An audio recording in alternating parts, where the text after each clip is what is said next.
23 people, including a 12-year-old, have been killed in the Boko clashes between January 31 and February 10 this year. That's according to the West African Network for Peace Building. The network, in a Boko situation tracking report, is warning the conflict is providing opportunities for extremists and terrorist infiltration into Ghana, starting from Boko.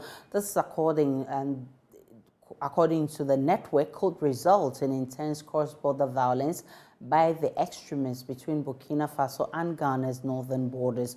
My colleague Joseph Akable joins me live via Zoom with further details of the tracking report. Joe, what more do we know? From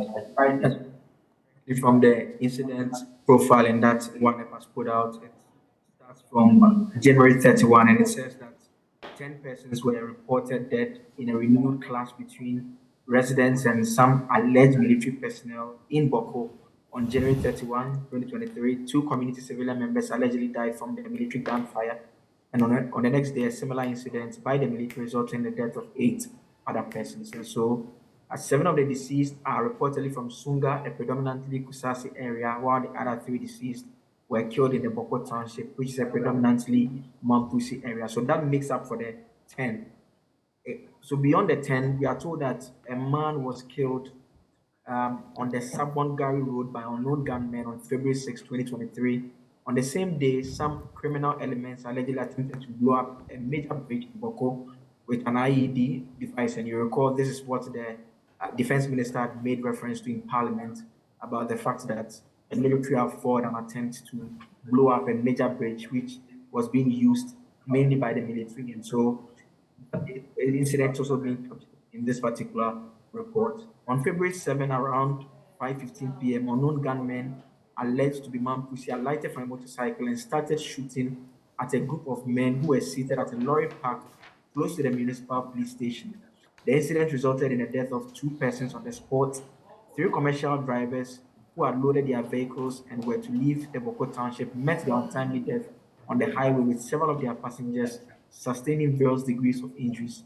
A number of Kusasi's houses have allegedly been burnt down as well during the night of February 8, 2023.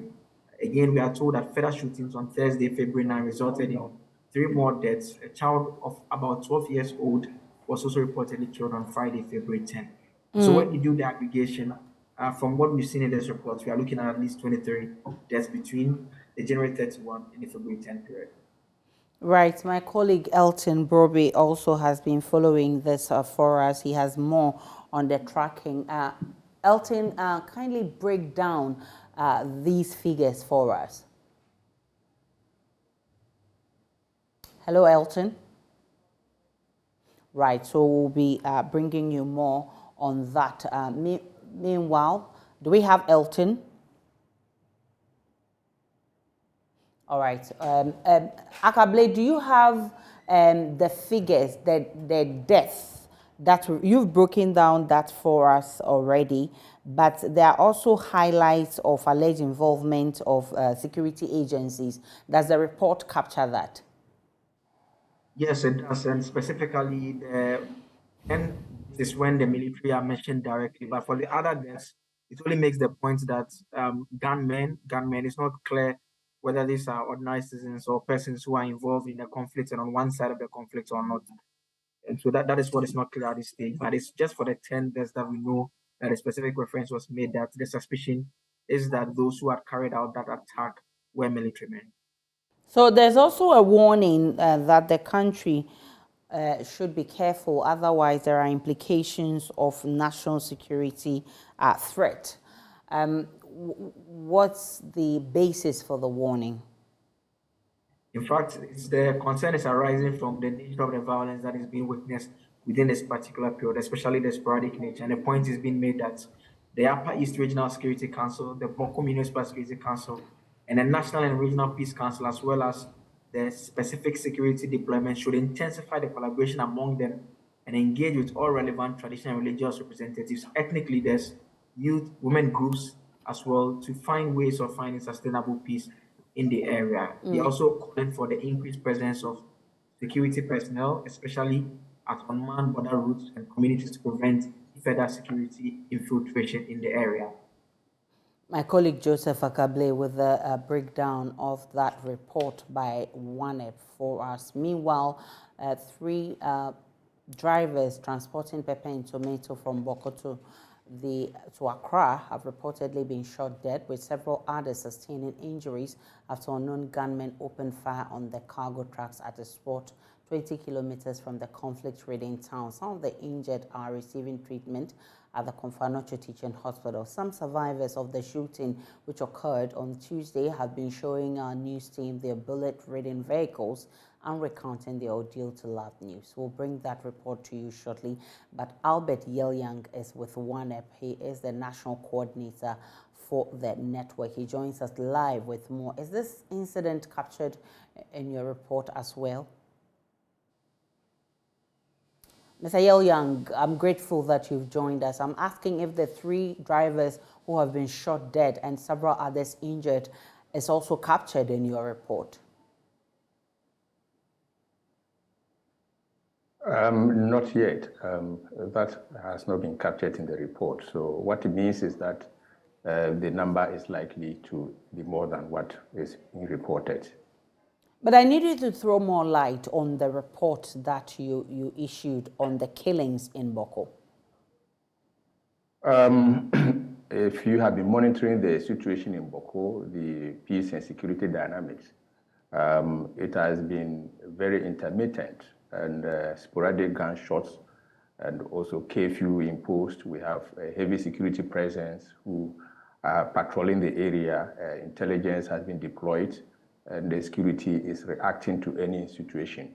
But unfortunately, if the report has captured, we had about 10 people dying, and the military was fingered, or the security on the ground was fingered in that report. And we thought that it was concerning because much as there would have been some reasons for that action, we thought that it was more than what should have happened, because we know security reactions usually has to be proportionate, despite the fact that at certain times there's a need to demonstrate that there is that overpowering of the security over the civilian population. But we think that it was not probably necessary at the time, and depending on the circumstances, for such people to have died. Because what then happens is that it increases mistrust on the security, I mean, between the security and the civilian population on the, in Boko area, and the processes or efforts that are being put in place, you know, to intervene in Boko and to de-escalate tensions and to bring stability in the area would be challenged, because we expect cooperation from the civilian population to the security on the ground to complement their efforts in terms of early warning intelligence, and so that the security can have the information that is necessary to curtail the situation. But if that is happening, then mistrust will be challenged, and then you will see that people are working differently and probably even working against the security, which is supposed to protect lives, which is supposed to bring about stability in the area. Mm-hmm. And there have been a number of incidences to that have occurred in terms of death. These probably have not been picked by the mandated institutions, for instance, the police, the hospitals, and other, you know. So a lot is happening in Boko that requires cooperation, collaboration, and coordinated efforts for us to bring stability in the area. Do we know the circumstances that led to all these other deaths that are unreported? Boko is becoming a zone that, if you want to describe it, becoming militarized in a way. And so there are targeted attacks, you know, on the fields, I mean, on the farms, on the roads, you know, and around the houses. And some of the times, if there are firings, gunfires, you know, on one location, the following day or almost the same day, you would hear gunfires from another side, you know. So it's like almost many people are armed in a way, you know, and so there are targeted attacks also. So military criminality is taking place, besides probably just the conflict parties who sometimes would have reasons to engage, however that may be. You know. So there are several reasons that are making people to engage in this. So we need to go deeper to be able to determine whether there are criminal elements already on the ground and where they are coming from, who is supporting their activities, who is making them excited and reason, to engage in those actions that then are not telling well on the peaceful cohesion of the communities that are various efforts are being deployed to bring about. In this report, do you have some recommendations for in terms of ensuring there's peace in the north, especially Boko? As we mentioned in the report, we expect a more collaborative effort between government, civil society, and the communities. This is very, very important. The National Peace Council is a mandated institution that is supposed to coordinate these efforts, across the country. And we expect that that leadership should be taken, and other civil society institutions that have been availing themselves to the Peace Council, should bring their capacities on board. And as indicated, we expect that cooperation to be very deep between the security agencies on the ground, the national level, and then with various stakeholders like the regional houses of chiefs, the traditional councils, and the parties, conflict parties, whether chieftaincy, land, we all need to come together. Then we need to look at the financiers. There are people who are benefiting from these circumstances, those who are trading in guns, in drugs, those who want to, politically benefit from this. We need to go deeper to unravel all these people behind. And those who are blogging, the bloggers, there are some media houses or individuals who are bloggers and fueling the conflict, and we need to unravel all these individuals to be able to determine what strategies that we need to deploy to respond to the situation. I'm grateful for your time. Albert Young is National Coordinator of ONEP. Let's now bring you that report from Lab News in which 3 drivers were shot dead while transporting vegetables from Boko to Accra. These cargo vehicles, one driven from the scene of the shooting in Boko to Akomadan and Swami in Kumasi, bear evidence of what took place on Tuesday. Bullet holes on the windscreen, side and rear of vehicles show aggressive, spontaneous shooting. Kweku Kao, 44, is driver of this cargo truck parked at Akomadan. He survived the assault but lost his son, 22-year-old Kofi Kao, to the massacre. He narrates how the two of them lay on their side on the floor of the vehicle in an attempt to escape the rain of bullets.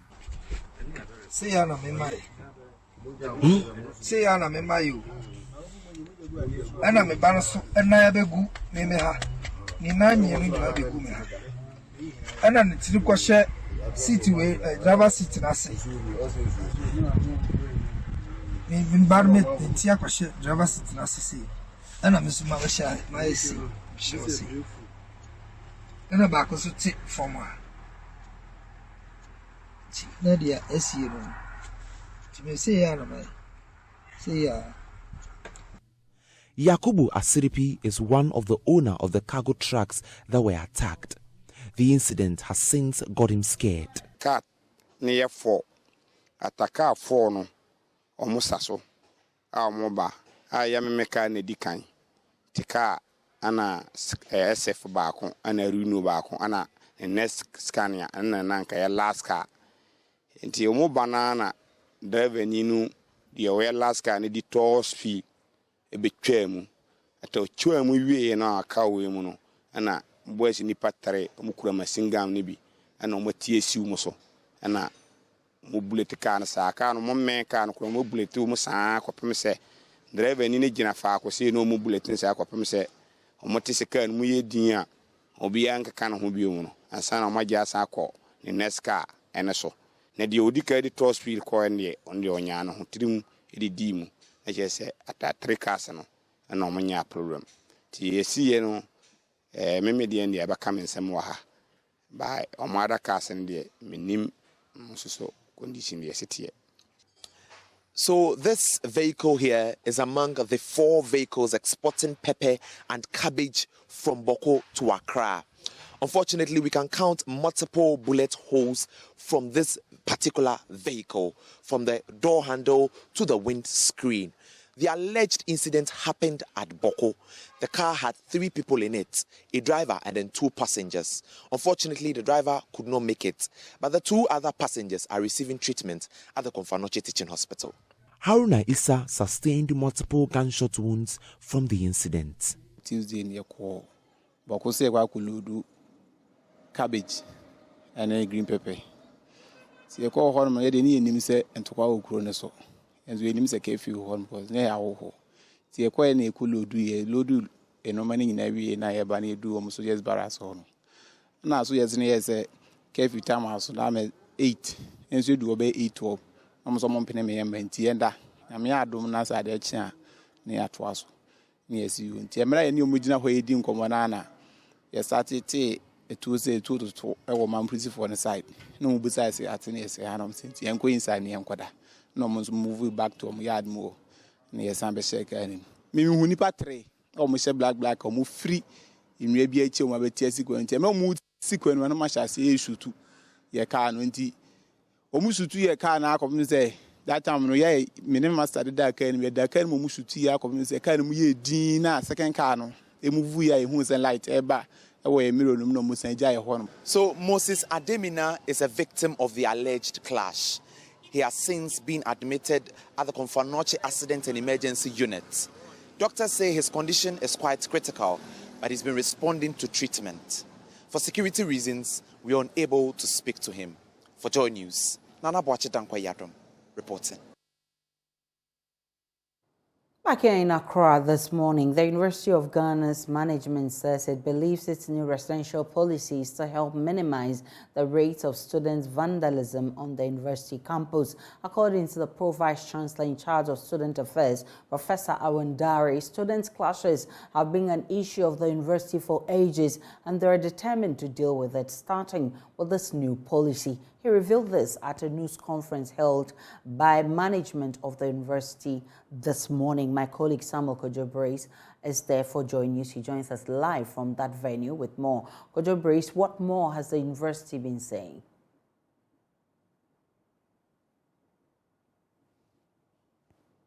So they have been explaining that if you look at the policy where someone will come into the hall for the first year, would then go out and come in again, that created some atmosphere for students to have it an easy way to mobilize themselves and to engage in some untoward activities. And the university feels that as of now, if it's able to disperse the student, it will be difficult for them to come together and to engage in the sort of vandalism that we've been seeing on the university campus over the years.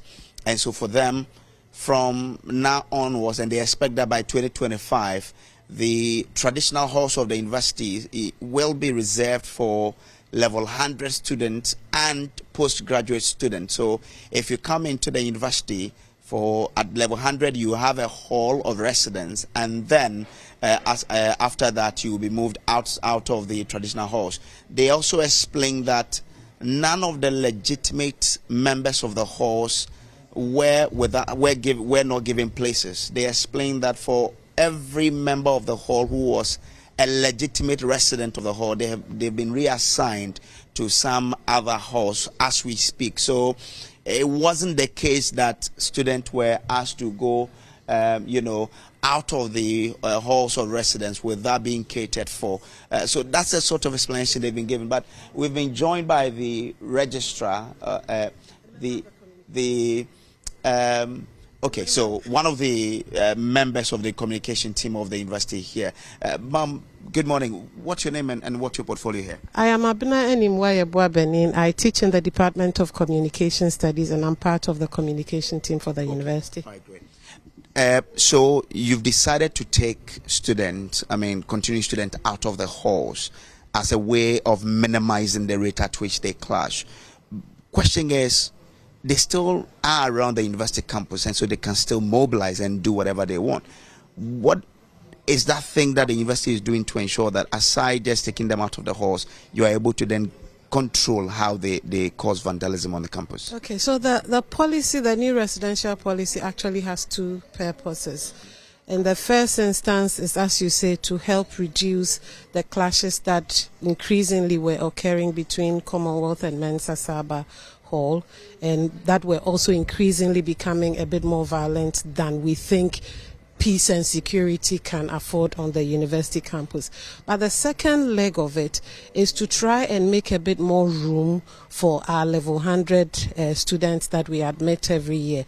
And so it's actually a progressive policy. With this year, we are only piloting it with Saba Hall and Commonwealth Hall. Progressively up till 2025, the plan is to make all the traditional halls, Mensa Saba, Legon Hall, Ekwafu Hall, Commonwealth Hall, Volta Hall. All these 5 traditional halls of the university would be reserved for only level 100 admissions, so that it helps us address that perennial problem we have every year. As fresh students come in, they come stranded, they don't have accommodation, they don't know what to do, and they don't know the system, and so they become susceptible to scammers who are all over the place and trying to dupe unsuspecting students and parents. So it has those two purposes in mind. In terms of whether it is enough to address the clashes that were occurring on campus, we think it will do some. It may not solve everything, but part of the strategy when we reassigned the students to the UJL halls, and again, actually, let me also take opportunity and emphasize that no legitimate student of Commonwealth or male student of Saba who was moved from these 2 sites was denied accommodation. All of them were placed. If today they're struggling with getting that room, it is because they've gone to occupy the space by the deadline we gave for them to pay their fees for the rooms, 10th February. They hadn't done that. And so then the university needs money to run. But my point is that the moving them to these 2 halls reduces the concentration of the pressure and the clashes in the main, if you know, the center of the university. When we moved them to the UJL halls, part of the strategy was also to divide them with some plan in mind, so that we don't have too many people in, say, from one hall concentrated in one room, or a few close in proximity rooms, so that they can mobilize and come together and do the kinds of things that would eventually result in the clashes. Our hope is also that by putting them together in these halls, however distributed they are in the different rooms, in the long term could also be friendships and bonding that develop between students who used to be in Commonwealth and students who used to be in Mensa Saba, so that they begin to see their humanity. We are one group of people, students of the University of Ghana. Primarily that is what we are, before we are Commonwealth or Saba or Legon Hall or Ekwafu. That aside, and by that aside I mean the hope that there's bonding, it's going to reduce the clashes, etc. The university is also a law-abiding and law-implementing institution. So we have internal processes that in the event students decide that the peace and security of the campus is not priority enough for them, and they are going to make themselves tools and elements for disturbing the peace, then there are disciplinary processes that they are going to have to face. It won't be because anybody is hounding them. It won't be because anybody is targeting them. There are rules, there are regulations. So what are these disciplinary measures? Well, I can't go into the full details, but there are committees, for instance, for JCR members if they find themselves on the wrong side of the regulation. But I wanted to find out whether it's one of the things for you to get them out of the hall, and that's one of the disciplinary measures. And then two quick questions for you to add on to. If you say you want to make available spaces for level 100 students. Why did it have to take the sort of chaos that we've seen in the past few days for the university to then say that this is what we want to do again, for the students who have been reassigned and now they cannot find it because, as you say, they were not able to pay by the deadline? What is the university doing? Okay, I hope I'll be able to remember the questions because quite a barrage. The first one is to say that the students who have been unable to pay, the university has a student financial aid office. We have time and again reminded the students that if you have real challenges, go to the student financial aid office and let them see how they can help you. Some of them have already been able to access help from the student financial aid office. A lot of the students, I dare say, it is not because of lack of capacity to pay. It is because they just think the university is being unfair to them. I just take the kinds of phones our students are using, for instance, and I know that if you're being asked to pay 1,000 to 2,000, 3,000 for a room, and you can hold the kind of iPhone you're holding, the kind of Samsung you're holding, then perhaps the problem is not really capacity to pay. But in the event of those genuine cases, who cannot afford, the Student Financial Aid Office is there to help them. I come back to the issue of Commonwealth and SABA. And just add in 30 seconds for me. You had asked a question that I want to address. The policy is not a punishment. When those clashes occurred, investigative committees were put together.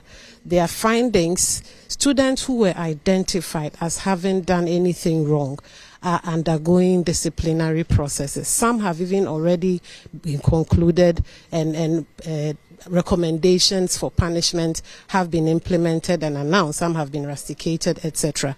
Moving the students from Commonwealth and Saba males to UGEL was not punishment for the clashes. It was to address the heat that was mounting and also to make a bit more room available as we pilot this new policy of increasingly making our traditional halls available to our level 100 students.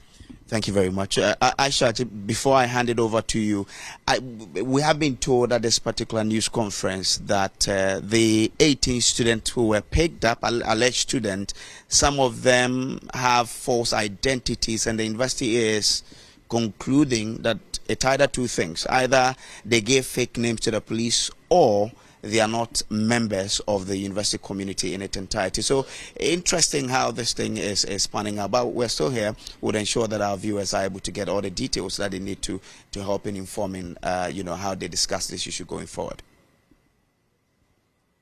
All the details. Well, like Kojo Brace is saying, 18 people were apprehended by the police this week after they stormed the university's campus protesting management's silence on the school's accommodation crisis.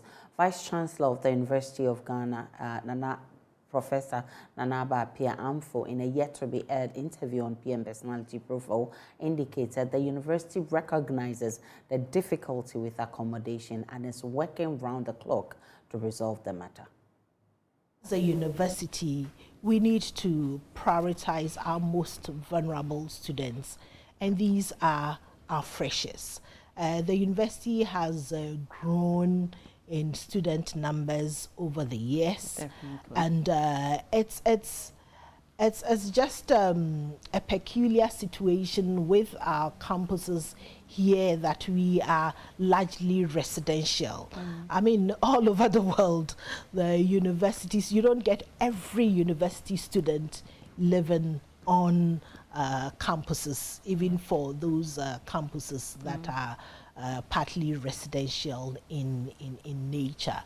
But I believe that this is a problem that we have as a country, because it's, for instance, we don't have a viable transportation system in place for students to live, let's say, in Adenta, Kaswa, Spintex Road, and commute conveniently. And so I understand it when almost everyone wants to live on campus.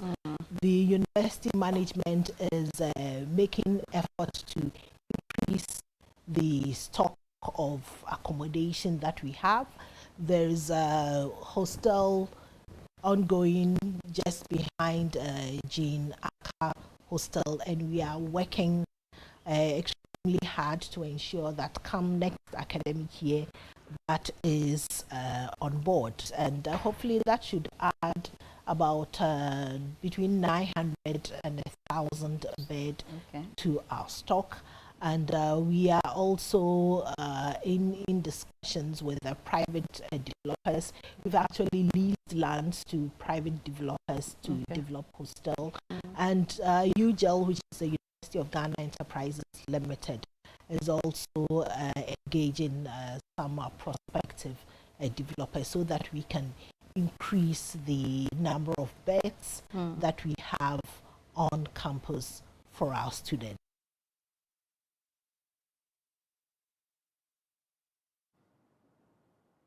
Let's stay on education a bit further, because we will be taking you live to the Nat Hall, where self-placement exercise is underway, where the computerized school placement system is underway. Hundreds since yesterday have thronged the center to secure placement in their various choice of schools after the system failed to automatically place them. Over 16,000 students are expected to place themselves in schools they desire. My colleague Mapitsa Sibede is at the center. She joins us with live. Maps, how is the process going this morning?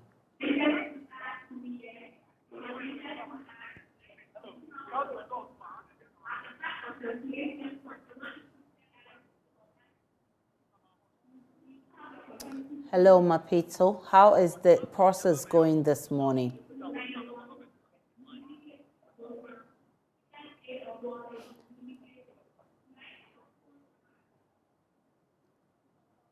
Hello, Maps is at the Nat Hall. She's monitoring the school placement exercise for us. We're told about 16,000 students would have to do self-placement because the computers could not match them with their various school choices. We'll take you back there and get details from Peter Sibidi, but we'll take a break on Joy News Desk. We'll be back with more.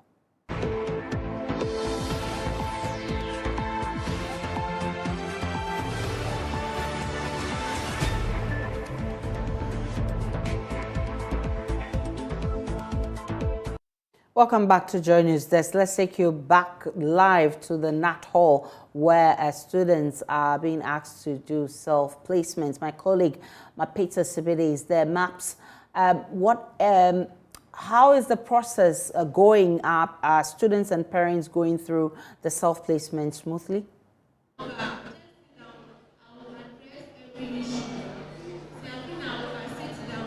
Well, Aisha, it is a packed hall here, frustrated students, frustrated parents, but I'm about to speak to the deputy coordinator of the Free SHS, Nana Sikamese, who's going to tell us how the first day went, and also tell us how the second day is going so far. Good morning, and thank you so much for your time. Good morning. So today's day 2. Tell us firstly how the first day was. Well, the first day we had quite a number of people around because you know, we gave a date for reopening, which is supposed to be Monday, which is 20th of February. So people think maybe Monday is the last day and it's admission. They have to go to school and that kind of stuff. But I want to tell the general public that Monday is not the actual, it's the date for reopening, but we will begin the admission processes, orientation, registration, and the rest. So instruction will begin on 27th. Even if your issue is not resolved, we have the off next week. We'll be here for 6 weeks, and when you come here, we will make sure that we resolve all their issues for them. So have you encountered any challenges, and what were those challenges? Yeah, some have gotten school, they want to change, others who have change of program, others to like from day to boarding, but we will look at the distance, and if it's okay that we have to change it for you, we'll do that for you. And then you'll be doing this for how long? 6 weeks. We'll be here for 6 weeks. Yes. So if someone came yesterday, when will they get their placement? No, those who came here yesterday, all their issues have been resolved. Because yesterday, like we come in the morning, we have some of the staff, they will come in the morning and they will pick issues and take it to our solution center for them to resolve. So I can state on authority that all the issues that came here yesterday, majority of them have been resolved. All right, so that is Nana Sikameta, who is the Deputy Coordinator of the Free SHS. I'm going to try and speak to some students and some parents. Daddy, good morning. So I wanted to find out, what are you here for? Sorry? What are you here for? I'm a school, and I'm a person. School on your Tuesday and I'm a person, assistant, Emmanuel. So which school do you want to go to? Presec now, person, Oko. Presec. And then what grade did he get? Aggregate 6. Right. Okay, thank you very much. So let's also try to speak to this lady. Mami, good morning. So I just wanted to find out what your problem is. We only came to change the residency. Yeah. But you got to the right school that you wanted? You got to the school that you wanted? Yeah. So what is the problem with the residency? I wanted boarding, but I was given a day. So I only came to change it. So you wanted from day to boarding? To boarding, yeah. And which school is this? St. Francis. St. Francis. Oda. Thank you very much. So various issues here. Let me try and speak to more of the students and the parents. Mami, good morning. Good morning. Yeah, so I want to find out what your problem is. My problem is I want to change the school for my son because the school, I'm not around Accra here. Okay. I'm staying at Sum, Krabua, Kota. So which school did you get and which school do you want to change to? Get at Kaneshi. Yes, by it's a day. Okay. But I'm not around here, so I want to come and change it. So which school do you want? Okay, the school I want to my son will tell you because me I want boarding school, maybe a Presec or Kofodia Sectec. That's one. If I get the boarding, I will. And then Kaneshi was what choice was Kaneshi for you? Okay, follow the general arts. Okay. So your first choice was Kofodia, and you didn't get your first choice. Yeah. You only got the sixth one, which was Kaneshi. Okay. Yeah. And then which course does he want to study? What course? General arts. General arts. All right. And then what aggregates? You get 20. 20. Okay. Thank you very much. All right. So let's see if I can speak to another parent here. Okay. Mommy, good morning. So I wanted to find out what the problem is. My ward was not placed at all. Your ward was not placed at all? Yes. Okay. So where would you like her to be placed? Pardon? So which school are you looking at? What are your first three choices? With the aggregate he got, I'm yet choosing the grade C schools. Okay. Yes, so that's the only thing. There's no problem. Yes. Okay. So is that we've been given the information on what to do with each person's challenge. So I think it's fine. This time around it's fine. Yes, please. Okay. So what schools are in the grade C? There are a lot. Okay. So what are your first three choices? With a grade C, yeah. I'm now choosing. Yes, please. You don't even have one on the top of your head? I've just chosen them, Koji Agri Senior. Okay, and where is that? That's, I think, Cape Coast. Okay, so you want boarding or day? Boarding. Yes, please. Is it because you are from Cape Coast or? I'm not from Cape Coast. Okay. I'm from Volta. You are from the Volta region, but you want your ward to go to the Cape Coast? Cape or Central. Actually, I wanted Accra, but the way things are going, that's what I'm choosing now. When you say the way things are going, what exactly do you mean? With the information given and then with the aggregate we got, with the preparation we made, it has to change. That's why I'm choosing the grade schools, C schools now. Yes. You're welcome. So frustrated parents, frustrated students with various problems. Some wards have not been placed. Some others want to change their schools. When we got in, more and more were coming in, and more are still coming.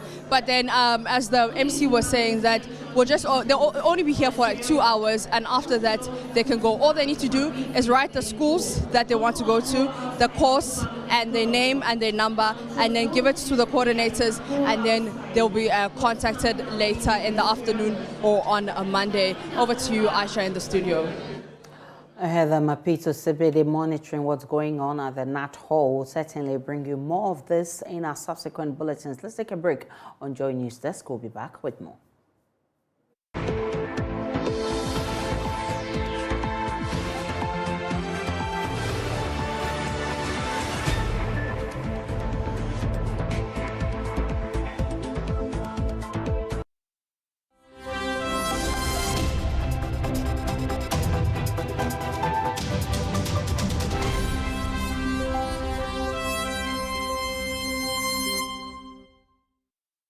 Morning, warm welcome to the business segment on Joy News Desk with me, Pius Kojobaka.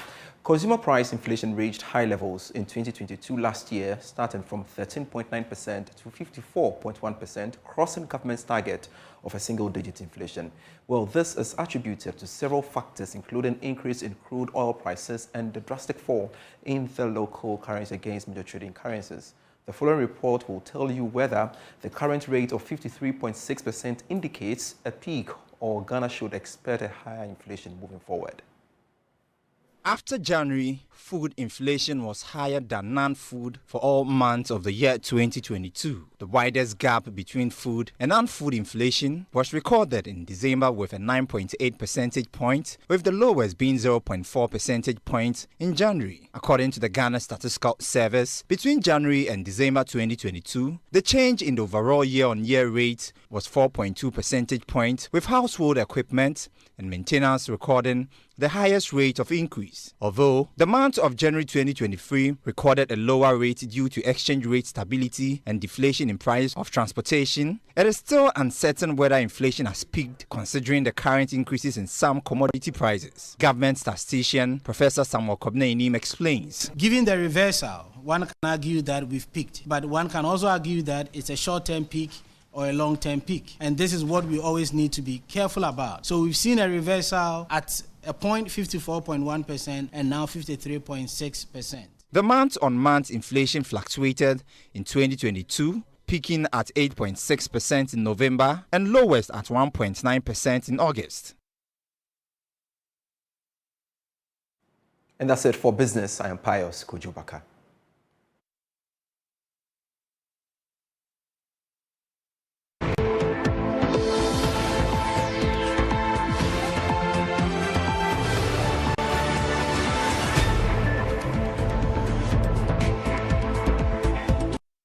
Welcome back to Joy News. There's time now for Tech Talk. Spiky Nkrumah joins me with more. Spiky, what do we have for today?